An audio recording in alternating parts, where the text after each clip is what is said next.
WYTV, your first alert station. Action 2 News at 4 starts now. And good afternoon. Thanks for joining us. We are following several developing stories at this hour, with the weather playing a major role today. Dense fog causing several crashes, including a deadly incident we are following in Marinette County. This as the First Alert Weather Center is tracking record temperatures and storms with high winds moving in later into northeast Wisconsin. This is a live look that is at the incoming system when it was still out west in Colorado. Some of the wind there was forecasted at 60 to 100 miles per hour. And here's a look right now at roads in northeast Wisconsin. Calm and clear at this moment. Wisconsin Emergency Management, though, says to prepare for this storm, you should know where your designated shelter is, have multiple ways to receive alerts, such as the weather radio or the WBAY First Alert weather app, and create an emergency kit. Meteorologist Keith Gibson joins us now with our forecast in the First Alert Weather Center. Keith.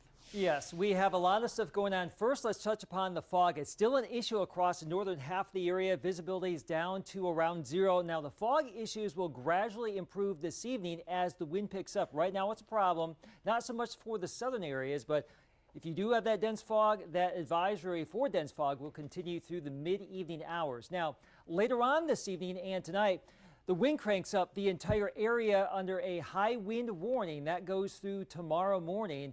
And our wind gust potential here, pretty quiet now, but by mid to late evening, our wind gust could be 20 to 30 to 40 miles per hour. I think the worst of the wind cranks up after 9 or 10 o'clock this evening, and our wind gust could be 50 or 60, perhaps even over 70 in some spots if we do happen to have some rain showers here around midnight, with a little squall line trying to come on in from the west. So yes, tonight and tomorrow morning, a first alert weather day for some damaging wind potential. Charge your phones because we may see some power outages later on this evening and tonight as the system cranks on in. Right now it's fairly benign, but there are some showers in western Wisconsin. Those will be lifting our way for this evening. The core of this system is out there in Nebraska. There is a nasty line of severe weather from Sioux Falls down to Wichita.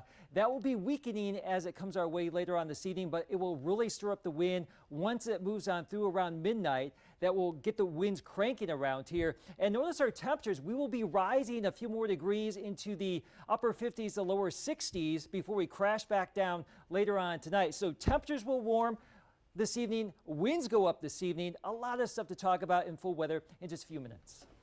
All right, Keith, thanks. The dangerous driving conditions from that fog have also led to multiple incidents, including a deadly crash and train derailment in Marinette County. In the wake of that incident, the Marinette County Sheriff urging everyone to simply not drive in the county due to the fog. The crash closed Highway 141 from Highway 64 to Highway B in Coleman. The incident happened on Highway 141 near County Road CP and the train tracks. Drivers, if they have to be out, are asked to detour using Business Highway 141. And our Joshua Pagero is live in Coleman with what we've learned from officials within the last hour. Joshua.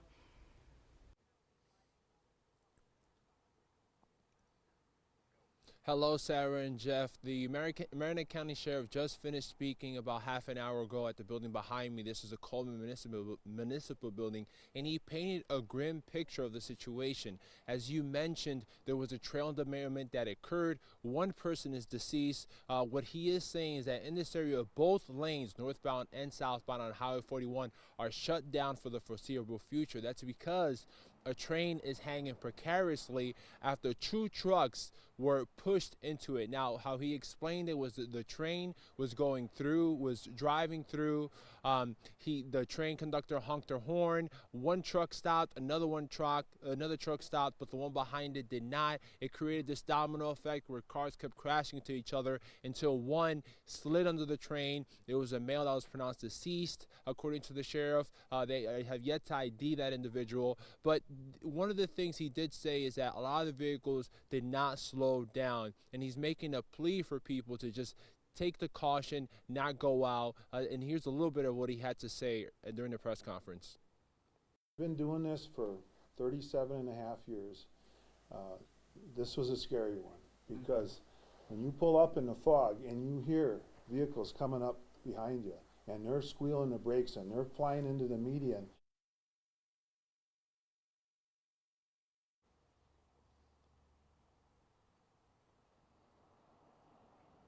There was a shelter in place he issued for the Coleman schools. Right now, parents are being asked to pick up their children. School buses are not going out. 2 other drivers were also injured. We don't know the extent of their injuries. And the railroad company is sending a derailment crew from Chicago, so it's going to be a long night here. Reporting in Coleman, live, Joshua Piguero, Action 2 News. Joshua, thank you. There have also been several other crashes today due to the fog. A school bus and a car collided at Highway 45 and County Road N in Wapaka County, where 2 adults had minor injuries. There was another crash as well on Highway 141 in Marinette County at Smith Creek Road near Crivets.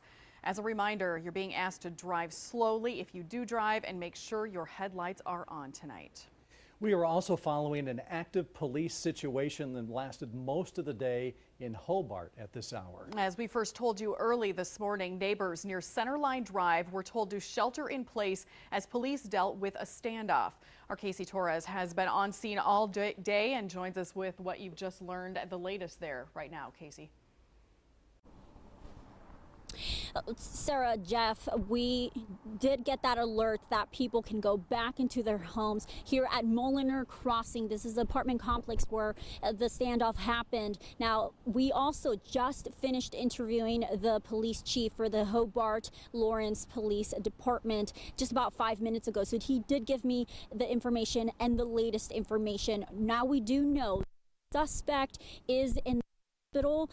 He is wounded with a self-inflicted gun wound. Now, we did not hear his name. We were not told his name, but what we were told is that at first police believe he was in the apartment. They later on found out he was actually hiding out in the wooded area here, and that's when they had to deploy several drones and canine units and the SWAT team.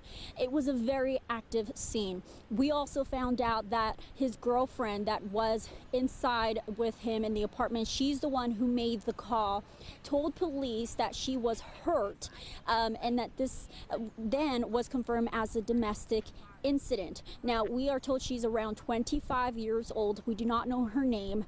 And again, she did not make it. We are told that she did not have a gunshot wound, but she might have had injuries to her hands. Her family has been they've been contacting her family and letting them know of the incident here. Now, this again went on for hours, nearly 10 hours, wrapped up around 3:30. They did expand the perimeter of the search once they found out the suspect was in the woods. And they had, again, SWAT out there, canine units. They blocked off the street, and just about 30 minutes ago, they were letting people go back into the homes and return as usual. We do have a lot more information about this, and we are still going to talk to the Hobart officials to get more information as well to the response. So we will keep you posted and give you the latest again at 4:30 when we go back live. But for now, reporting live in Hobart, Casey Torres, Action 2 News. Casey, thanks. The holidays are here and the number of COVID-19 cases are at a level not seen since last winter. And today we are hearing personal stories from 3 people whose lives have been impacted by the coronavirus. In a health alert, our Megan Kernan joins us in studio with what they want others to know going into the holiday season. Megan? Jeff, we heard from people who had breakthrough cases, who lost a loved one, and who are still dealing with long-term effects from COVID-19 more than a year later. Brown County Public Health isn't trying to stop people from celebrating or cancel plans, but urges everyone to take extra safety precautions by wearing a mask, practicing social distancing, getting vaccinated, and getting a booster dose when you're eligible. Jerry Lynn Haryu talked about losing her husband Jim to COVID-19 after 47 days in the hospital. She says he was on a ventilator and lost 90% of his lung function. When we left the house the night we went to the hospital, he did say, "I wish I would have just gotten vaccinated." He said that in his text messages. He said that he thought God would use his story to encourage others to get vaccinated. And that's why I'm here today. I really want to share that story for Jim. But just if people are being hesitant of getting vaccinated, I just wish there could be more of an open mind. Coming up at 5, the 2 other people I heard from who hope their stories will get to people think twice about how they're staying safe this holiday season. Sarah? All right, Megan, thanks. Well, here in Wisconsin, 61% of the total population has had at least one dose of the vaccine, while 57% have completed their vaccination series. When it comes to cases and deaths, the 7-day averages of new cases per day went up again, with 4,000 new cases today alone. 33 new deaths are reported today. And we will be right back.